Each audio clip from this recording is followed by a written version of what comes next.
भरे कोई, भरे कोई। ठहरो भीम सिंह, एक अर्दली नहीं मगर एक भाई अपनी बहन के साथ तो चाय पी सकता है ना। जी मेम साहब। चलो बैठे। मेम साहब आप लोग बैठिए, मैं आप लोगों के लिए कुछ खाने की व्यवस्था करके आता हूँ।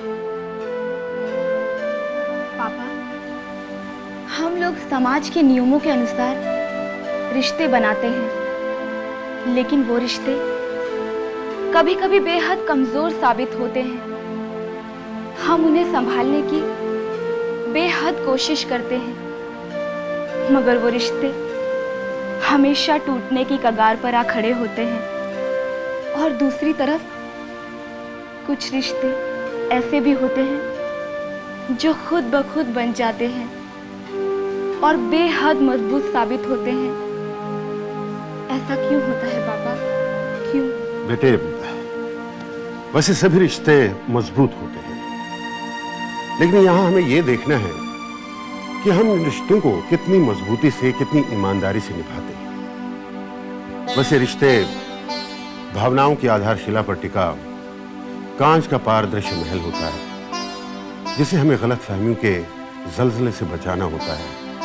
बेटे, ये हमारा सामाजिक कर्तव्य है। बिल्कुल सही कहा आपने साहब।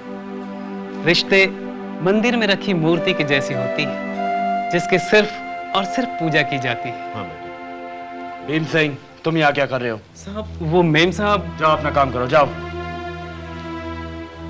मोहन बाबू, भीम सिंह ही हमें यहाँ लाया था, इसने हमारी बहुत खातिर की। देखिए, आप इन लोगों की इतनी मदद मत लीजिए, ये लोग बदले में बहुत कुछ चाहते हैं। एनीवे, ये बताइए यहाँ पे कैसे आना हुआ? मोहन बाबू, ये बहुत पुरानी बात है, सचमुच बहुत पुरानी बात। बेटे, मेरी आपसे यही रिक्वेस्ट है कि आप रेशम को पत्नी धर्म निभाने का मौका दीजिए। ज्यादा गुस्सा ठीक नहीं। ठीक है, रेशम यहाँ मेरे साथ रहेगी। आप बिना किसी चिंता के दिल्ली जाइए। अब आप खुश? ठीक है मोहन बाबू, मैं बहुत खुश हूँ। खुश बेटे, देखा? रेशम के पिता खुशी खुशी दिल्ली लौट गए, मगर उनकी वो खुशी ज्यादा दिनों तक कायम नहीं रह पाई। मोहन ने तलाक का नोटिस भिजवा दिया।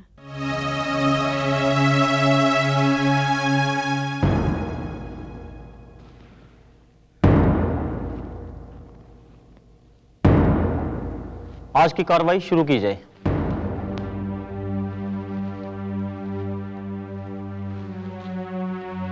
योर ऑनर, ये याचिका मेरे क्लाइंट मोहन ने अपनी धर्मपत्नी रेशम के खिलाफ section 10 of Hindu marriage act 1955 के अंतर्गत तलाक के लिए दायर की है। मैं इस पर बहस करने की इजाजत चाहूंगा। इजाजत है। योर ऑनर, ये याचिका दायर करने की वजह यह है कि मेरे क्लाइंट कैप्टन मोहन की धर्मपत्नी रेशम एक क्रूर और चरित्रहीन औरत हैं। इनकी धर्मपत्नी के शादी से पहले और शादी के बाद कई पुरुषों से अनैतिक संबंध रहे हैं, और जब इन्हें यह करने से रोका गया तो इन्होंने अपनी क्रूरता का परिचय देते हुए मेरे क्लाइंट को मानसिक और शारीरिक आघात पहुंचाया। योर ऑनर, अपने आरोपों को साबित करने के लिए मैं आपसे कुछ गवाह पेश करने की इजाजत चाहूंगा। इजाजत है। मेरे पहले गवाह हैं खुद कैप्टन मोहन।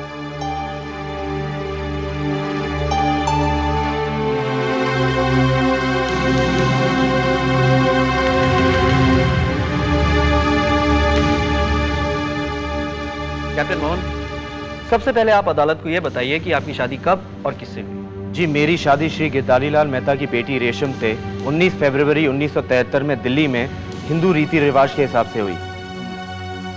इसका मतलब आपने अपनी शादीशुदा जिंदगी की शुरुआत दिल्ली से की? जी। Point to be noted your honour, Mrs Resham Hindu marriage act के सेक्शन 10(1)(7) के अंतर्गत दोषी हैं। आगे क्या?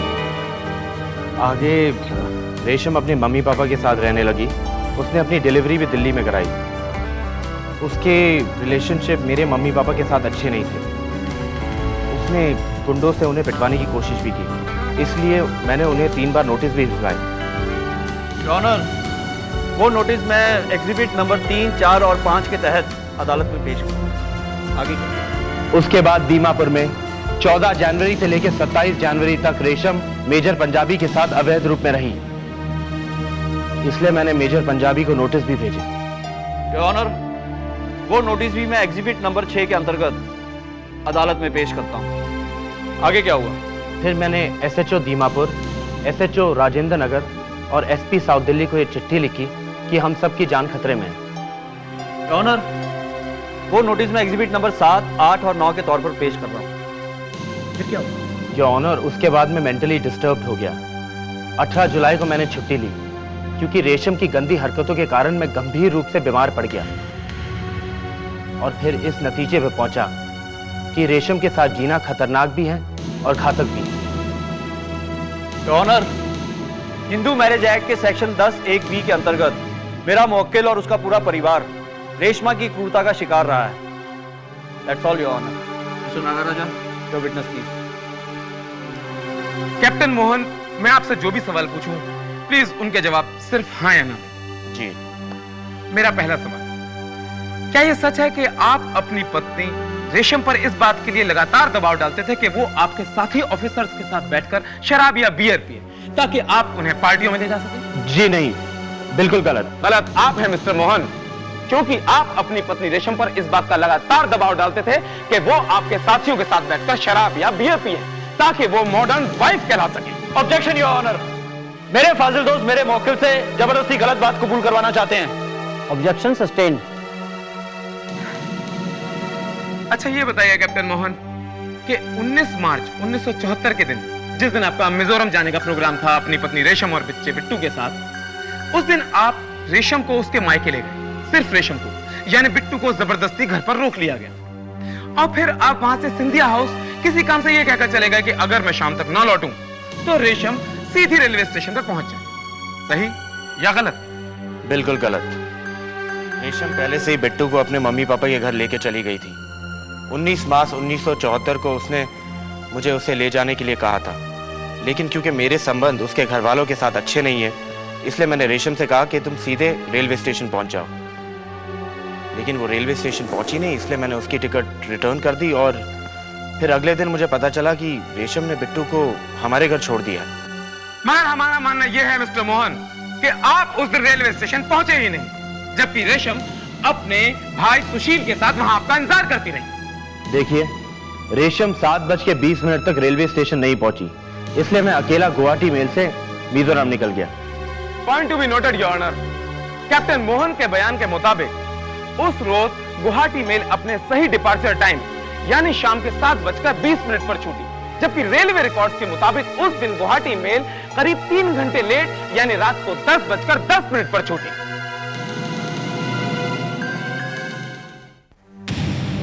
अच्छा कैप्टन मोहन, हमें यह बताइए कि आप रेशम को डिक्टेशन देते थे जिसे वो बंगला में लिखती थी?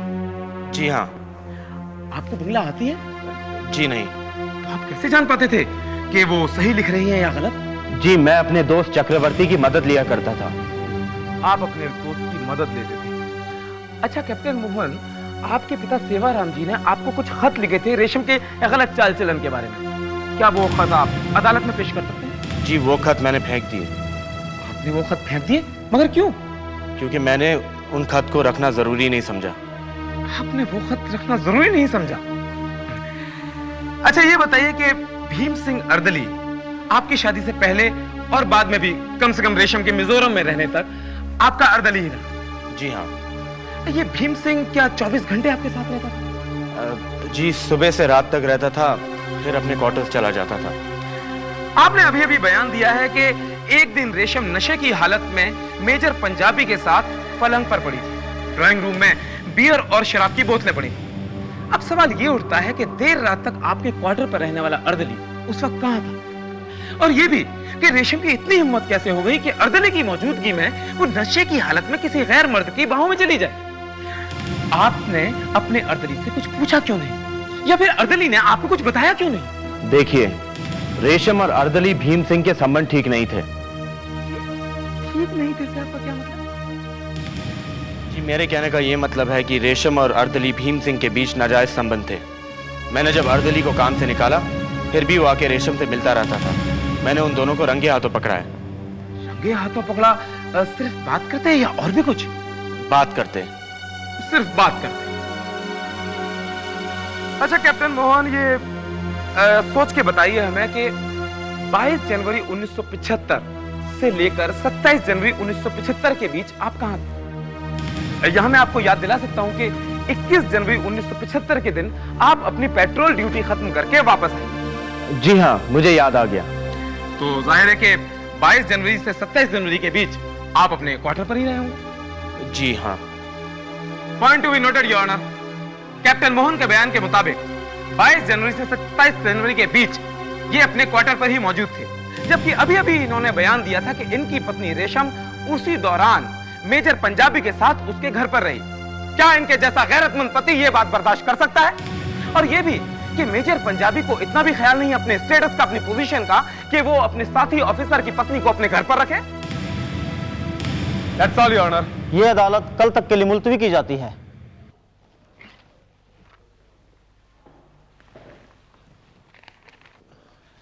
मैं तो पहले जानता था कि ये नागराजा जो वकील है ना, ये बाल की खाल निकालने में माहिर है। देख रहे थे कैसे कुरेद कुरेद के सवाल पूछ रहा था। पापा, मैंने तो जैसे तैसे सवाल का जवाब दे दिया, आप सोच समझ के जवाब दीजिएगा। अरे बेटा, मैंने ऐसे बहुत वकील देखे हैं, तुम चिंता मत करो। तुम देखना कल मैं कोर्ट में अपना कैसे सिक्का जमाता हूँ। सेवाराम जी, बस आप घबराइएगा नहीं। अरे वो कोई शेर है जो मुझे खा जाएगा, तो घबराना कैसा। देखिए वकील साहब, मैंने वकालत नहीं पढ़ी, लेकिन मैंने ज़रा बहुत की है। ठीक बात है, बाद में मिलते हैं।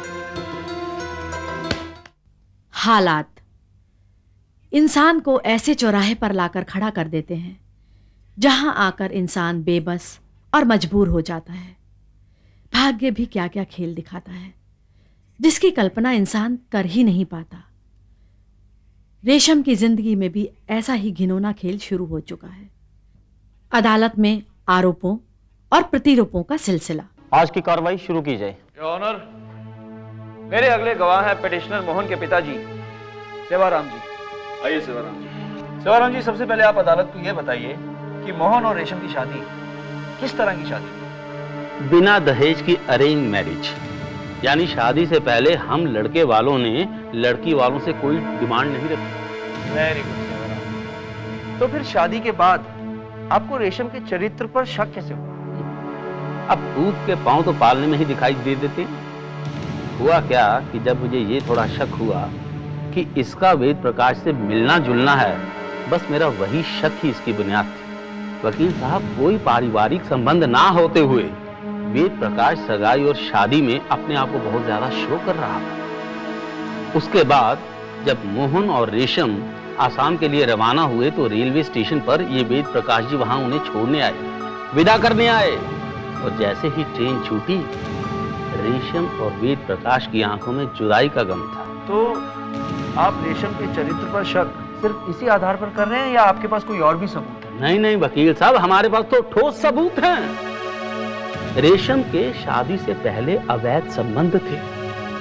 उसने अपना सर गंगाराम हॉस्पिटल में गर्भपात कराया था।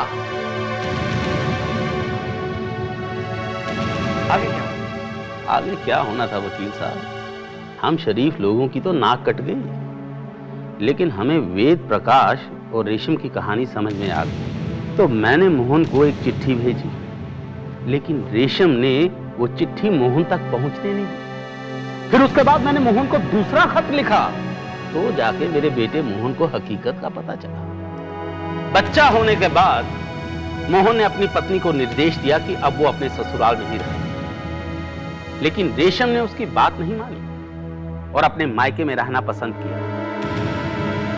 उसके बाद 9 मार्च 1974 को मोहन इसे दिल्ली ले जाने के लिए आया। 19 मार्च को उसने गुवाहाटी मेल में इसका रिजर्वेशन करवाया।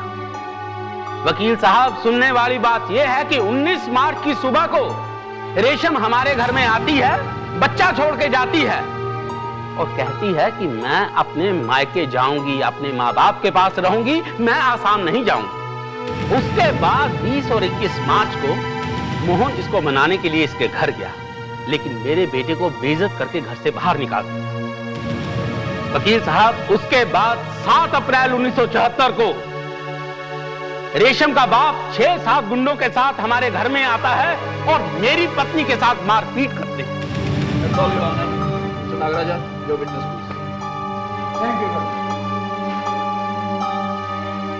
सेवाराम जी, आपको कैसे पता चला कि आपकी बहू रेशम ने गंगाराम अस्पताल में गर्भपात कराया है? वकील साहब, मुझे रेशम के कपड़ों से एक पर्ची मिली थी। उस पर्ची के आधार पर मैंने सर गंगाराम हॉस्पिटल में फोन किया और वहां के क्लर्क से ओपीडी रजिस्टर 27 मार्च 1972 के बारे में छानबीन की और वहां से यह पता चला कि रेशम ने गर्भपात करवाया था। आप अस्पताल के उस क्लर्क का नाम बता सकते हैं? जी, अब उसका नाम तो मुझे याद नहीं आ रहा। चलिए कोई बात नहीं, आपके पास अस्पताल की वो पर्ची तो होगी ही। पर्ची तो खो गई। Point to be noted your honour, Sevaram ji ने अदालत में प्रामाणिक जानकारी के आधार पर एक एफिडेविट सबमिट किया है, जबकि ना तो ये उस क्लर्क का नाम जानते हैं, ना ही इनके पास अस्पताल की कोई पर्ची है, जिसके आधार पर ये किसी की इज्जत पर कीचड़ उछाल रहे हैं। झूठा एफिडेविट सबमिट करना कानूनन जुर्म है your honour. Objection your honour, मेरे गवाह को अपनी बात पूरी करने का मौका दिया जाए। Objection sustained. Thank you your honour. अच्छा सेवाराम जी, आप ही बताइए कि आपने किस आधार पर रेशम पर यह इल्जाम लगाया? वकील साहब, जब मोहन ने मुझे रेशम के प्रेम पत्र और उसकी डायरी के बारे में बताया और उधर से मैंने रेशम और वेद प्रकाश को साथ साथ में देखा, तो मैं समझ गया कि इन दोनों के अनैतिक संबंध हैं। मतलब ये कि शादी से पहले रेशम की कोख में जो बच्चा पल रहा था, वो बच्चा वेद प्रकाश का ही था।